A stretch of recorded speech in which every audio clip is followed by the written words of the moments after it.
اور افسردہ دلی سے خیال ظاہر کیا تھا کہ شاید میں راجوال چھوڑ جاؤں گا، لیکن آج صورتحال بالکل بدلی ہوئی تھی۔ کسی وقت مجھے لگتا تھا کہ وہ والی جی کی خاطر مجھ سے محبت کرتی ہیں، یا پھر مجھ سے محبت کرتے رہنے کے لیے انہوں نے ایک جواز ڈھونڈ لیا تھا۔ انہوں نے اپنے آپ کو یہ کہہ کر مطمئن کیا تھا کہ وہ جو کچھ بھی کر رہی ہیں بے شک غلط ہے، لیکن اس میں ان کے محبوب شوہر کی بہتری شامل ہے۔ ان کو ایک مضبوط سہارا مل رہا ہے۔ ایک بار پھر وہی سوال ذہن میں ابھرتا تھا، کیا ایک عورت دو مردوں سے پرخلوص محبت کر سکتی ہے؟ میں بستر پر نیم دراز ہو کر سوچتا رہا۔ انگیٹھی کی راکھ میں نیم سرخ انگارے چمکتے رہے۔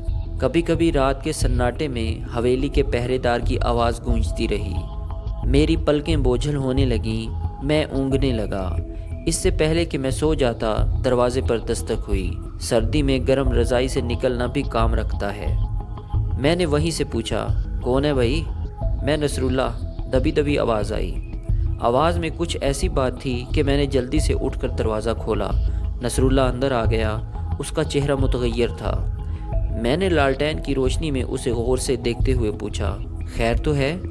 خیر ہے، لیکن گڑبڑ بھی ہے، اس نے اپنے اونی دستانوں والے ہاتھ انگیٹھی کے سامنے پھیلاتے ہوئے کہا۔ ہفتے اور منگل کی رات نصر اللہ 3 گھنٹے کا گشت لگاتا تھا۔ آج بھی وہ گشت سے آیا تھا۔ کیا گڑبڑ ہے؟ میں نے پوچھا۔ یہ کڑی سمینہ باز نہیں آ رہی۔ الو کی پٹھی آج پھر پاشے سے ملی ہے، میں خود دیکھ کر آ رہا ہوں۔ اطلاع واقعی کافی حیران کن تھی۔ کہاں دیکھا ہے تم نے؟ میں نے پوچھا۔ شامپور سے باہر، نمبردار سعید کھوکھر کے پرانے کھوہ پر۔ میرے ساتھ نذیر اور ملتانی بھی گشت پر تھے۔ روہی کے پاس سے وہ دونوں رخ کی طرف نکل گئے۔ میں نے شامپور کا چکر کاٹنا تھا۔ ابھی میں سعید کے ڈیرے کے پاس تھا کہ مجھے وہ نظر آ گیا۔ کون؟ پاشا؟ نصر اللہ نے اسبات میں جواب دیا۔ اس کے بعد اس نے تفصیل بتائی۔ جس جگہ کو سعید کھوکھر کا کھوہ کہا جاتا تھا وہ بے آباد پڑی تھی۔ کھوہ کسی وجہ سے بند ہو گیا تھا۔ کھوہ کے ساتھ جو 2-3 کچے کمرے تھے وہ بھی ڈھہ چکے تھے۔ شاید ایک ٹوٹے پھوٹے کمرے کی چھت سلامت تھی۔ نصر اللہ نے پاشا کو انہی کمروں سے نکلتے ہوئے دیکھا تھا۔ اس کے ہاتھ میں رائفل تھی۔ وہ جست لگا کر گھوڑے پر سوار ہوا۔ نصر اللہ نے خود کو جھاڑیوں کے ایک جھنڈ کے پیچھے کر لیا۔ وہ اس کے پاس سے ہو کر نکلا۔ نصر اللہ وہیں کھڑا رہا۔ 2-3 منٹ کے بعد اس نے ایک اور پرچھائی دیکھی۔ یہ سمینہ تھی۔ مدھم چاندنی میں وہ سکڑی سمٹی نکلی اور پھر کماد کے کھیتوں میں گھس کر شامپور کی طرف چلی گئی۔ تم نے اچھی طرح دیکھا تھا، وہ سمینہ ہی تھی نا؟ 101% جی، وہ پاشا بھی مجھ سے بس 3-4 گز کے فاصلے سے گزرا ہے۔ نصر اللہ کی آواز میں اب بھی ہلکی سی لرزش موجود تھی۔ اس کا مطلب ہے کہ یہ کوئی عام چکر نہیں ہے، کافی پکا اور گہرا معاملہ لگتا ہے۔ پتہ نہیں یہ کڑی کیسے پھنس گئی ہے اس حدوش کے شکنجے میں۔ اس کی عزت تو مشکل ہی بچی ہوگی۔ مجھے ڈر ہے کہ اس کی جان بھی نہ چلی جائے۔ یہ بہت غلط بندہ ہے۔ میں گہری سوچ میں ڈوب گیا۔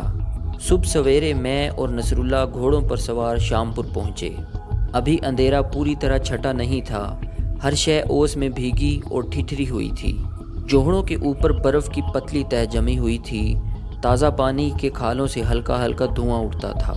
سعید کھوکھر کے مسمار شدہ کنویں پر ہو کا عالم طاری تھا۔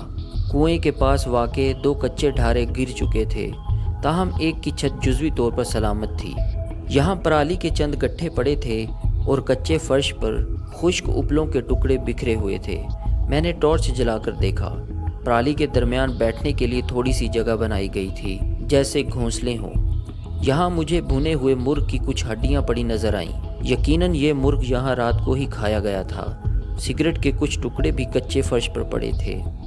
ہم نے پرالی کو ادھر ادھر کیا تو قریباً 2 فٹ کی گہرائی سے سگریٹوں کا ایک پیکٹ اور شراب کی 2 سیل بند بوتل پڑی تھیں۔ یقیناً ان سارے لوازمات کا تعلق پاشے اور سمینہ سے ہی تھا۔ یہ دیکھو جی، نصر اللہ نے کچے فرش کی طرف اشارہ کیا۔ ذرا دھیان سے دیکھنے پر ایک زنانہ اور ایک مردانہ جوتے کے نشان صاف پہچانے جا سکتے تھے۔ اندازہ ہوتا ہے کہ یہ دونوں پھر یہاں آئیں گے۔ ان کو رنگے ہاتھوں پکڑا جا سکتا ہے، نصر اللہ نے کہا۔ میں خاموش رہا۔ میرے کانوں میں بیگم بلقیس کے الفاظ گونج رہے تھے۔ انہوں نے کہا تھا کہ سمینہ اور اس کی ماں دلشاد حویلی کے جدی ملازموں میں سے ہیں اور ان کے لیے والی جی بہت فکر مند رہتے ہیں۔ اس جوڑے کو رنگے ہاتھوں پکڑنے کا مطلب تو یہ ہوتا کہ سمینہ کی بدنامی کے پوسٹر بھی دیواروں پر لگ جاتے۔ مذکورہ جگہ دیکھنے کے بعد ہم واپس آ گئے۔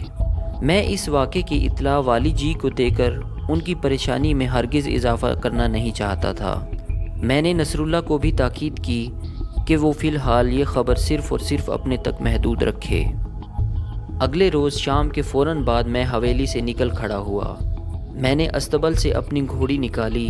کارندے اور محافظ وغیرہ اب مجھے ادب سے سلام کرتے تھے اور مجھے دیکھتے ہی میرے لیے راستہ چھوڑتے تھے۔ ظاہر ہے اب میں سالار جی تھا۔ چاچے عسکری کی طرح مجھے بھی والی جی کی طرف سے ایک سرخ پگڑی دی گئی تھی۔ یہ پگڑی امتیاز اور اختیار کا نشان تھی۔ گئے وقتوں سے یہ خاص پگڑی جاگیر کے سالار محافظ کے لیے مخصوص تھی۔ بہرحال فی الوقت یہ پگڑی میرے سر پر نہیں تھی۔ میں شلوار قمیض اور واسکٹ میں تھا۔ سردی سے بچنے کے لیے میں نے حسب رواج ایک گرم لوئی میں منہ سر لپیٹ رکھا تھا۔ حویلی سے تھوڑی دور میں نے چودھری عزیز کو دیکھا۔ وہ ایک سجے سجائے تانگے پر حویلی کی طرف آ رہا تھا۔ میں نے اسے سلام کیا۔ اس نے حسب عادت رعونت سے جواب دیا۔ اس کی رعونت کو نظر انداز کرتے ہوئے میں شام پور کی طرف بڑھتا چلا گیا۔ ویسے بیگم بلقیس کے حوالے سے چودھری عزیز نے ابھی تک مجھ سے کسی طرح کی کوئی بات نہیں کی تھی، بلکہ اب تک اس نے یہی ظاہر کیا تھا کہ جیسے اسے کچھ معلوم ہی نہیں، مگر میں جانتا تھا کہ اس کی آنکھوں میں خاص طرح کی ناپسندیدگی میرے لیے موجود ہے اور بڑھتی جا رہی ہے۔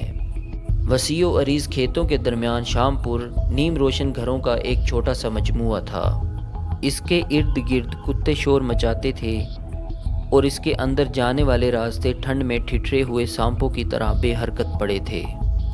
گاؤں کے عین وسط میں ہلکی دھند میں لپٹے ہوئے مسجد کے مینار نظر آ رہے تھے۔ چارے سے لدے ہوئے ایک سست رو گدھے کے قریب سے گھوڑی دوڑاتا ہوا میں گاؤں میں داخل ہو گیا۔ دلشاد کا گھر ڈھونڈنے میں مجھے زیادہ دشواری نہیں ہوئی۔ میں ساری معلومات پہلے سے ہی حاصل کر چکا تھا۔ میں نے لکڑی کا دروازہ کھٹکھٹایا۔ چند سیکنڈ بعد اندر سے ایک محتاط آواز آئی۔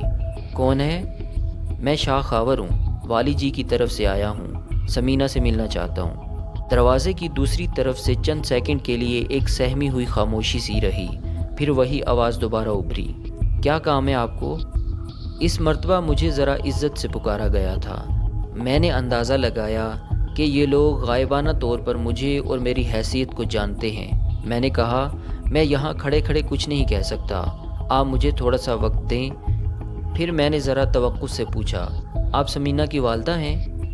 توقع کے مطابق اس سوال کا جواب ہاں میں آیا۔ میں نے کہا، اماں جی پریشان ہونے کی کوئی لوڑ نہیں، آپ ماں بجا ہیں اور آپ کی بیٹیاں میری بہنوں کی طرح ہیں۔ آپ دروازہ کھولیں، میں بس آپ سے چند باتیں کرنا چاہتا ہوں۔ کچھ دیر تک اندر سے کھٹ پھٹ کی آوازیں آتی رہیں۔ غالباً دروازوں کی درزوں سے مجھے اچھی طرح دیکھا بھی گیا۔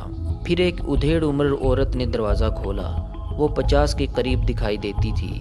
لباس اور چہرے سے غربت ٹپکتی تھی، لیکن اس کی آنکھوں میں ایک تمکنت تھی اور ایک طرح کا وقار تھا۔ میں نے سلام کیا۔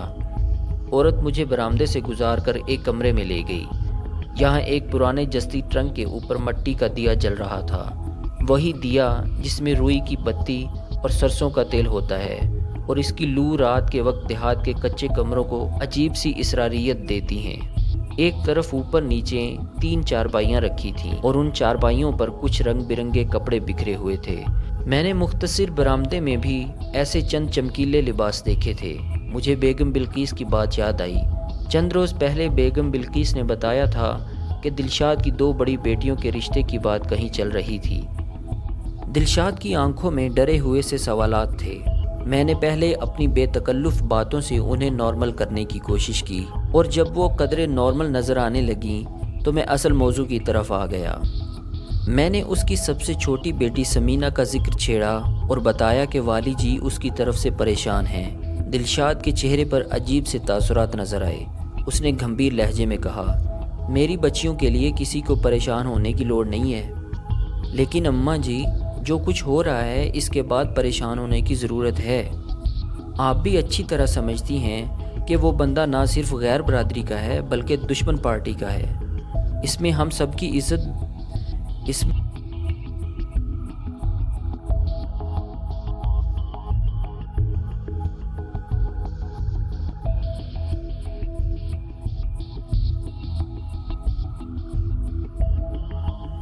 دوستو آج تک کے لیے اتنا ہی، ملتے ہیں اگلی قسط میں، تب تک کے لیے اپنا خیال رکھیے، اللہ حافظ۔